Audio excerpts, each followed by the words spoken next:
Paz, meus irmãos, boa noite. Glória a Deus. Eu quero dar continuidade ao vídeo, aos dois vídeos anteriores falando sobre Pedro em Atos capítulo 11, do versículo 1 ao versículo 18, né?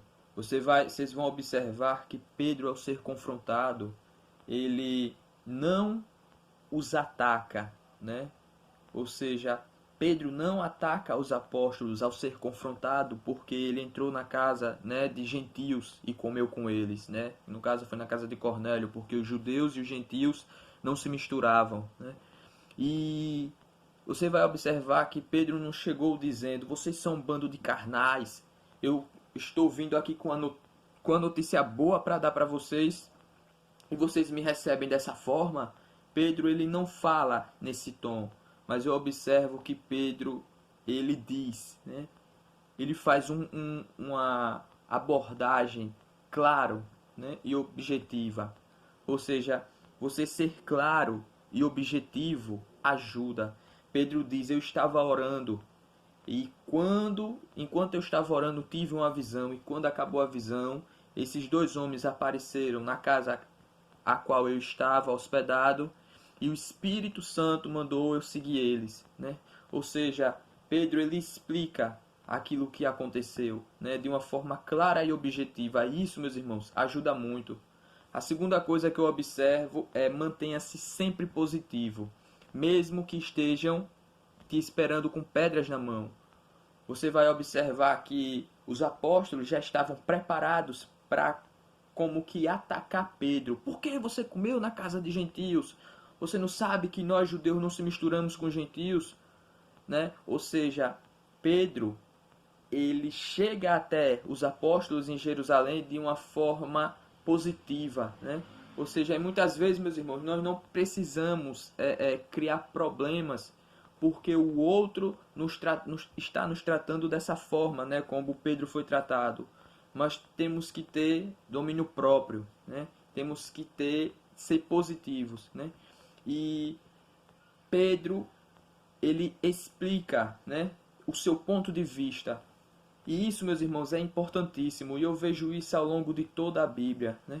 Muitas vezes, né, os problemas surgem porque temos perspectivas diferentes sobre a mesma situação.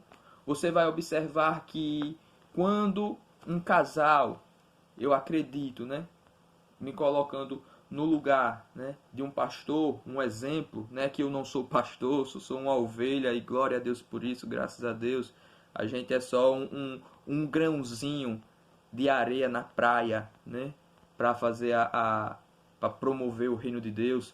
Você vai observar que quando esse casal chega até um atendimento pastoral, vamos dizer assim, eu acredito que se você se colocar no lugar, né, de quem vai de quem vai ser atendido, né, vamos dizer assim, que de um pastor, de uma pastora, né, eu acredito que ele vai dizer: quando um deles falar, independente se for o homem ou a mulher, você vai dizer que ele ou ela tem 100% de razão, né? E não julgue, né, porque você ouviu só uma parte. Depois que você ouvir a outra parte, você também vai dizer: essa outra pessoa também tem 100% de razão. E tem como as duas ter 100% de razão? Não, não tem como. Na verdade, cada um tentará transmitir a sua perspectiva, a sua interpretação do problema. E a proposta de um diálogo, meus irmãos, ela deve ser ajudar um ao outro para entender melhor a situação. E isso envolve tanto aspectos racionais como aspectos emocionais, né?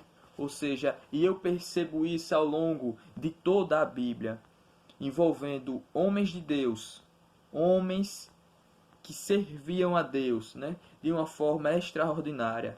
E eu vou para o vídeo não ficar muito comprido, porque no próximo vídeo os textos eles são compridos, peço paciência, e você vai entender no vídeo seguinte que às vezes não é só a razão, não é porque você tem razão que às vezes você vai estar certo. a gente também tem que entender o outro lado, a parte da emocional da pessoa. E fica para o próximo capítulo.